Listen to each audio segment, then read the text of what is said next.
This lecture is over Chapter 7 on language development.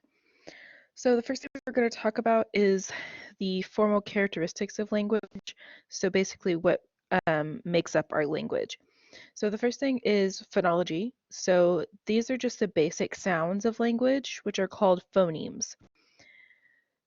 So the phonemes are different sounds that combine to produce words and sentences.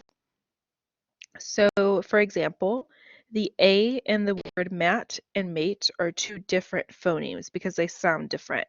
So the A in mat sounds different than the A sound in the word mate. Mat and mate. So it's different sounds. So it's not about the letters, it's about the sounds that they make. The English language uses around 40 phonemes to create every word in the language. So it's 40 different sounds that can be combined to create words. Some languages use as many as 85 different phonemes. So the different phonemes in your language vary depending on what language you're speaking.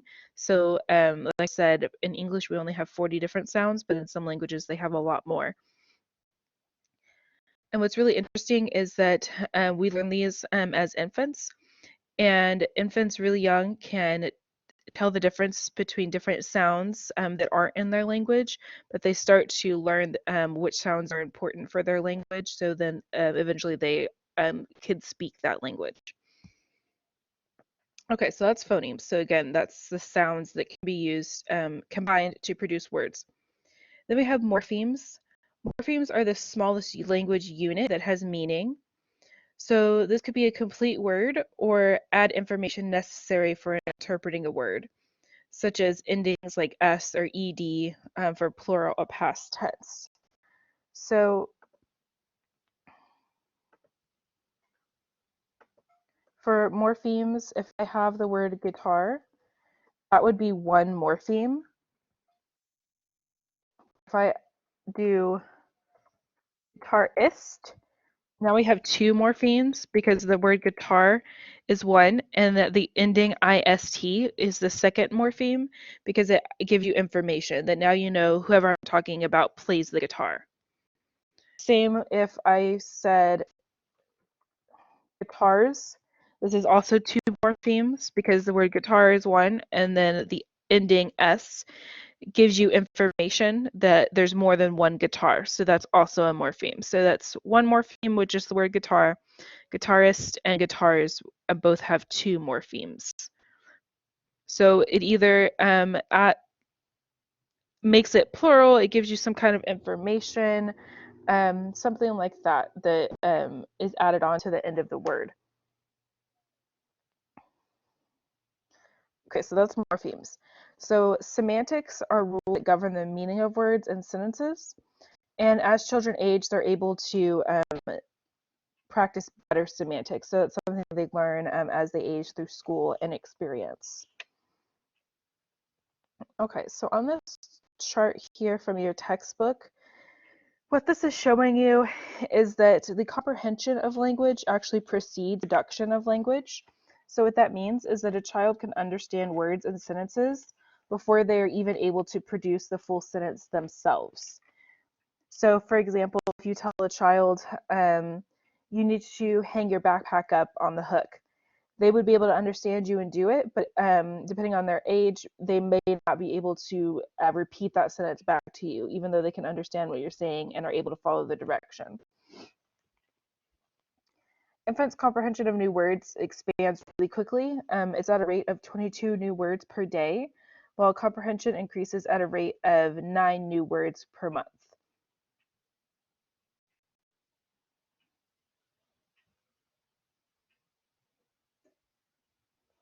Okay, so that's basically what the chart is showing here. And again, this is in your textbook.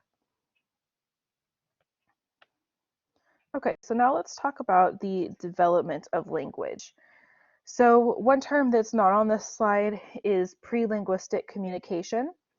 So pre-linguistic communication refers to communication through sounds, facial expressions, gestures, imitation, and other non-linguistic means.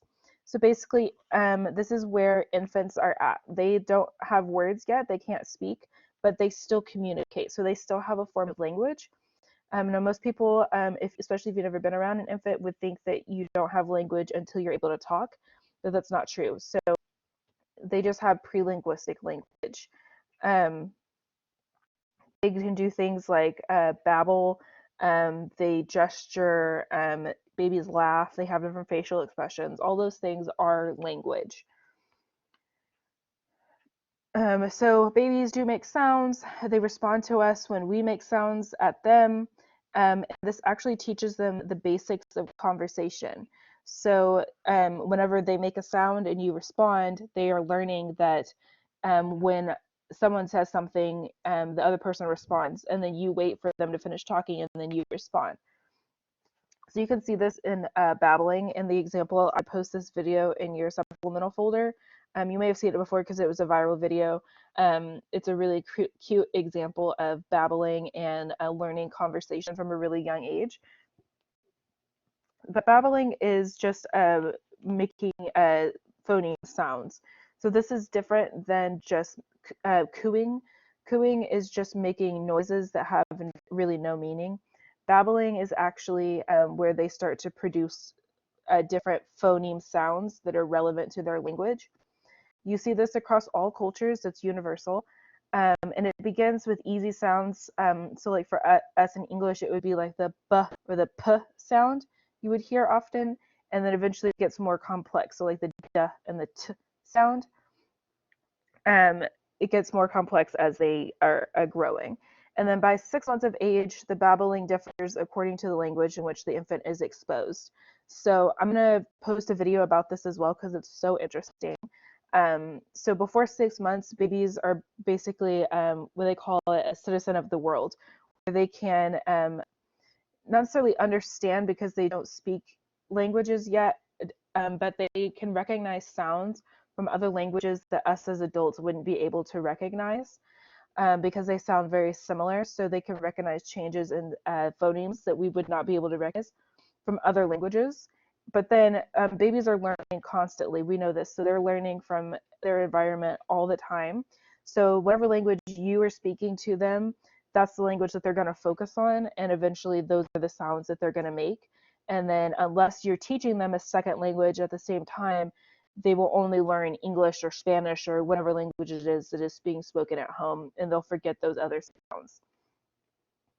Okay, so that's babbling. So first words eventually come between around 10 to 14 months of age. By 15 months, the average child has a vocabulary of 10 words, and the one word stands around 18 months old. Between ages of 16 and 24, the child's vocabulary explodes from about 50 to 400 words. So this is happening very rapidly. It's like once it starts, it just picks up and picks up and picks up really quickly.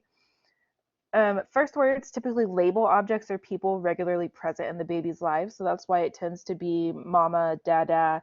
It might be kitty or puppy, something like that, that they're constantly seeing. And it's usually a noun for us in English.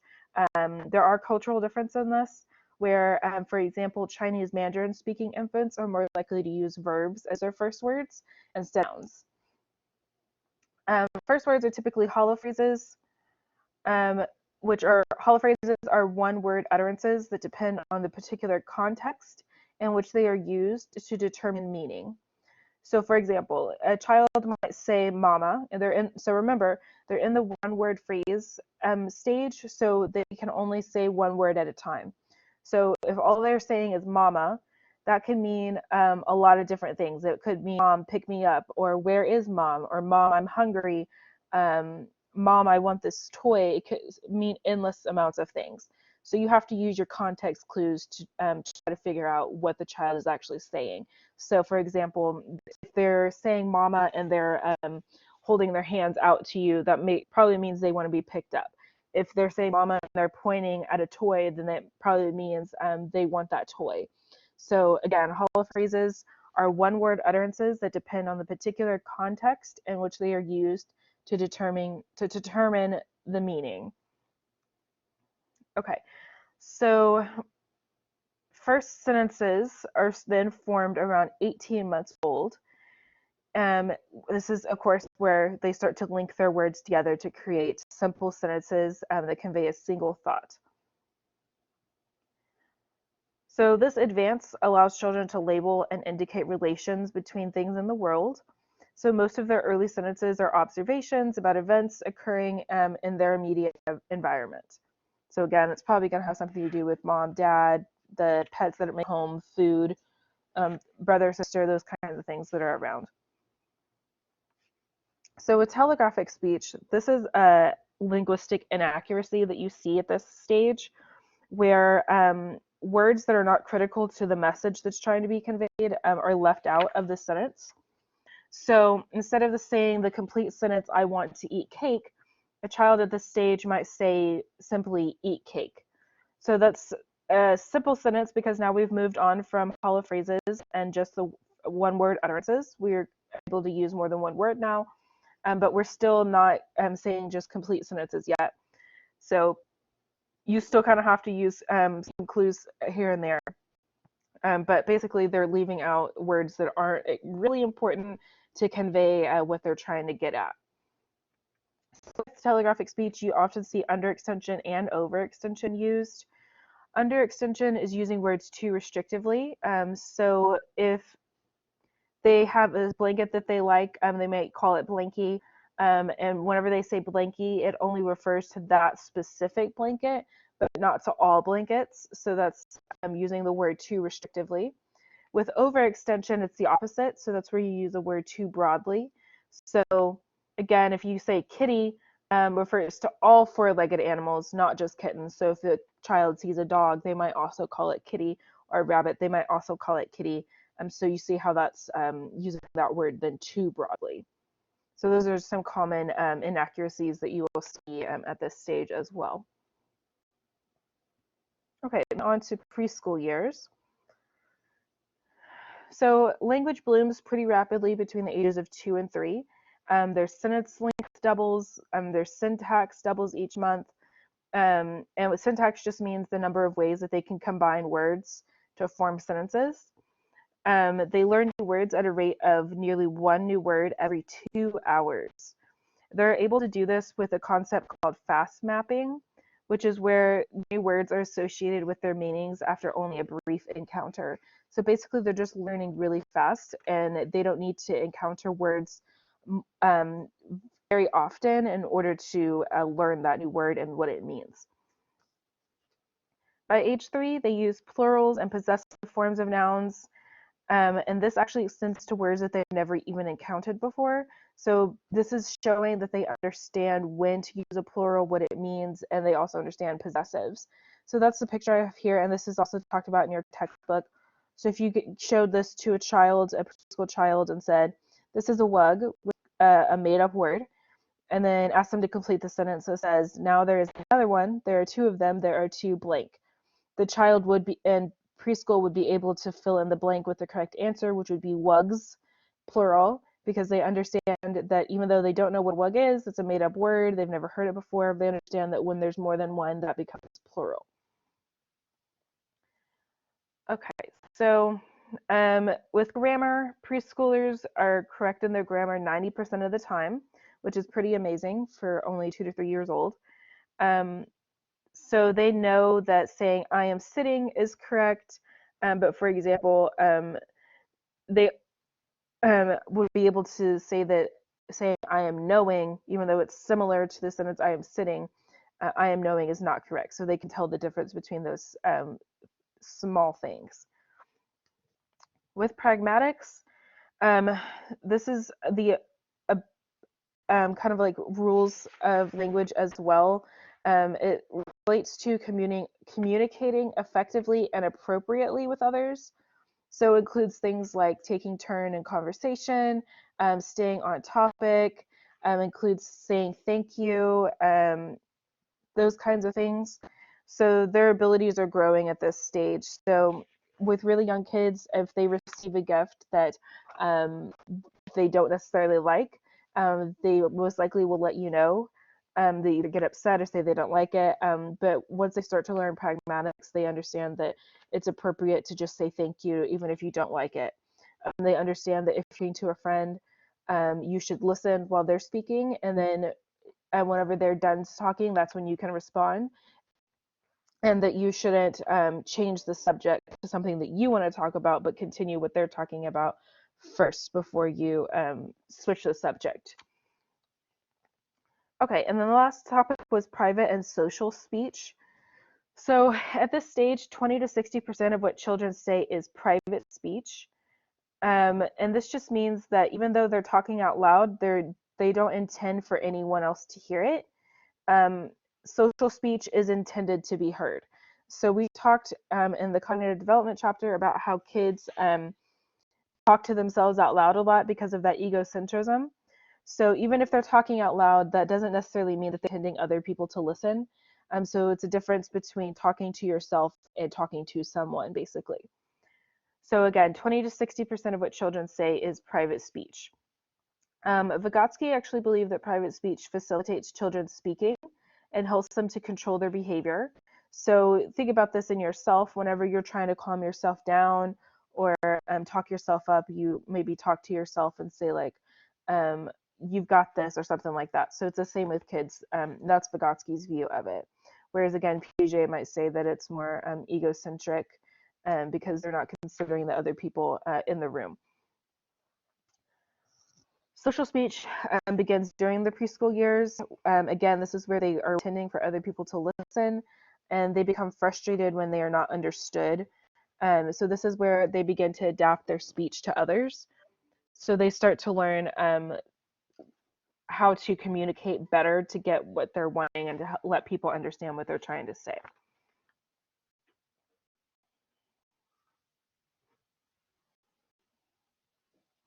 Okay, so we're gonna have to skip through. In class, we would have played this game, but I'll post it in case you want to play it at home.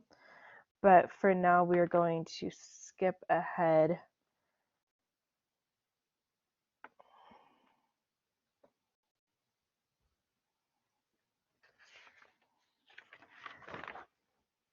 So really quickly before we move on to this slide, I just want to mention middle childhood and what's going on there.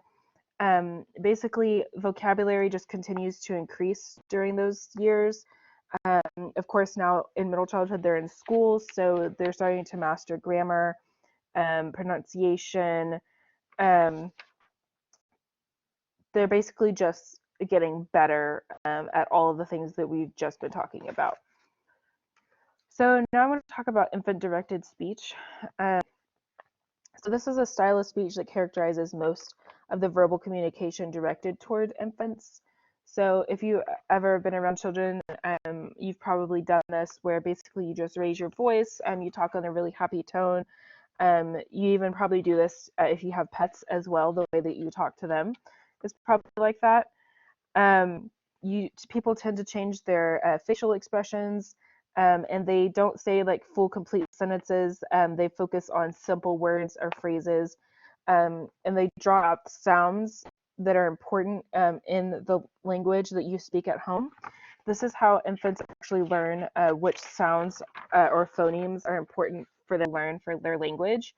So you're exposing to this to them over and over again. So that's how eventually they learn, okay, these are the sounds I need to start focusing on, and those are the sounds they produce when they start babbling and then eventually start learning words.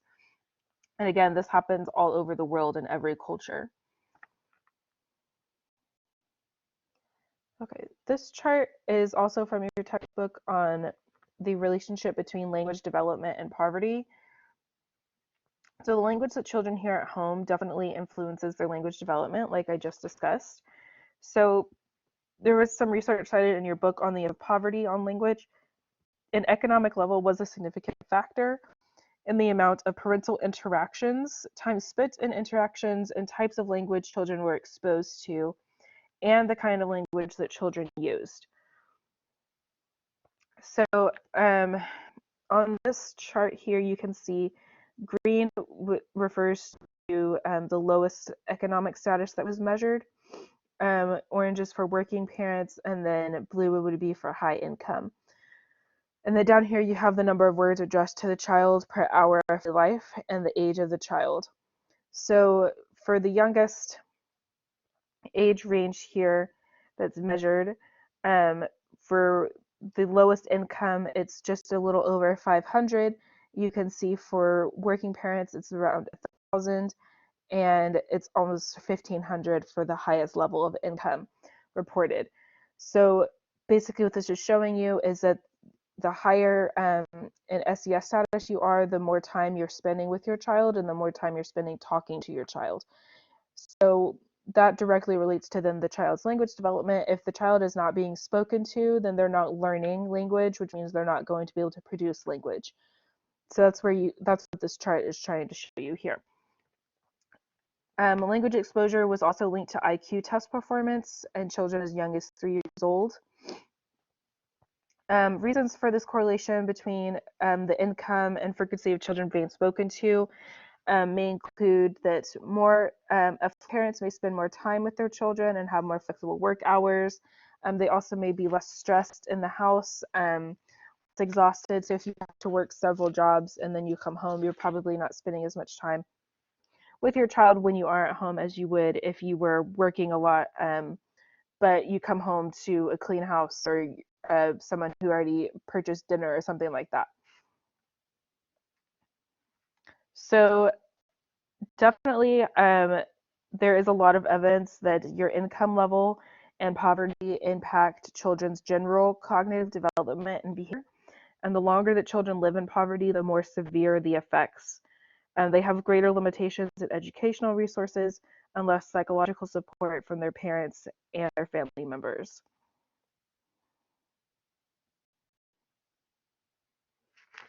Okay, next we're going to talk about English language learners and bilingual education. So English language learners are students who enter school with little or no English proficiency. Um, they usually have slow academic progress and may be isolated from their peers. That depends on the type of program that their school has, either bilingual education or immersion. So, of course, the educators are challenged by children who speak little or no English if they're not bilingual themselves. So they have to come up with a way to teach these students. So there's two options. The first approach is bilingual education, in which children are initially taught in their native language, while at the same time they're learning English. So if the child only speaks Spanish, they would be taught the same lessons that everyone else is learning just in Spanish, and then part of their day would be spent learning English as well, so that eventually they would be able to integrate back into the general population and learn in the same classroom as everybody else. But usually they are separated into their own classroom where they're only speaking Spanish or whatever language is the main language until they get to that point.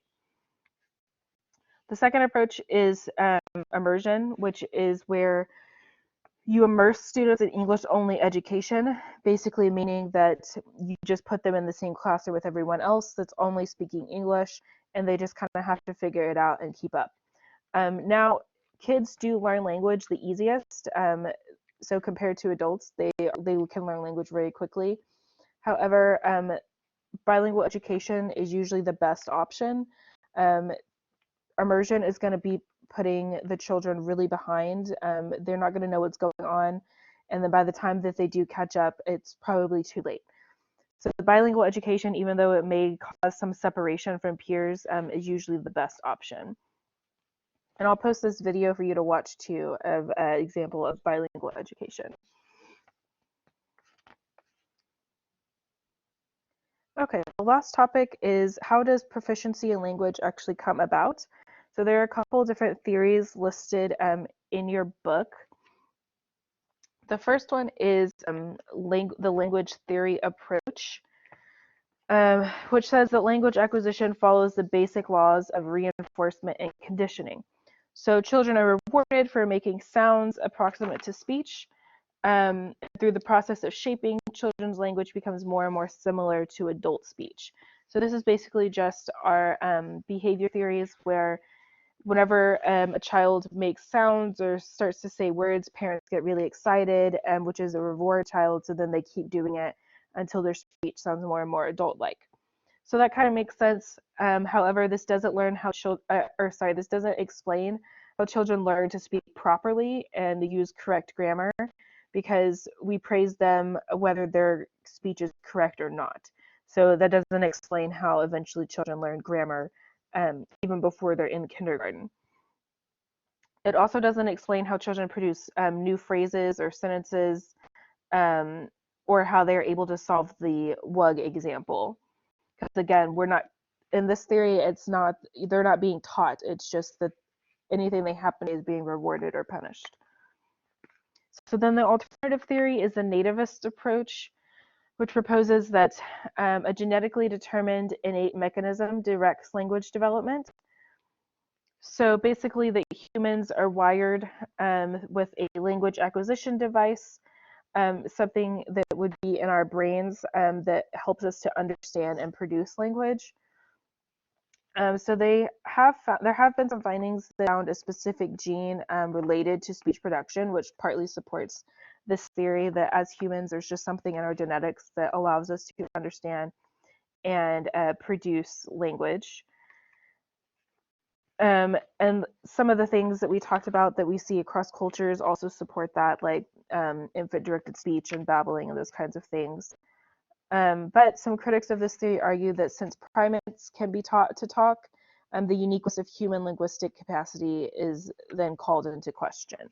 So maybe it's not that just humans are special, but maybe certain species have some kind of form of language acquisition device.